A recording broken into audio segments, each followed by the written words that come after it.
बघवा चढ़ल मैया गर जाती आवली।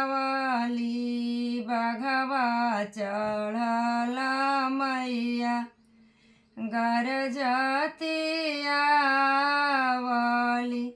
ए बबुआ के मैया हमारा के पूजवा चढ़ावा। ए बबुआ के मैया हमारा के पूजवा चढ़ा।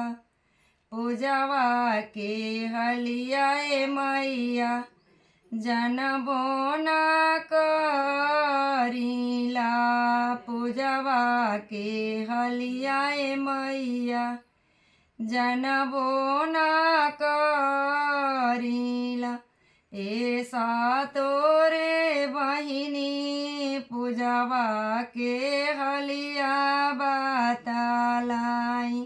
ए जगदम्बा मैया पूजवा के हलिया बतालाई। आखर गेहूँ के पुड़िया पकई हो।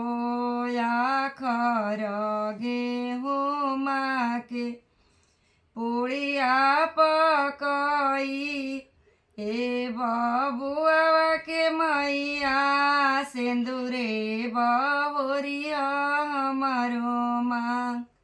ए बबुआ के दादी सिंदूरे बहुरिया हमारो माँ।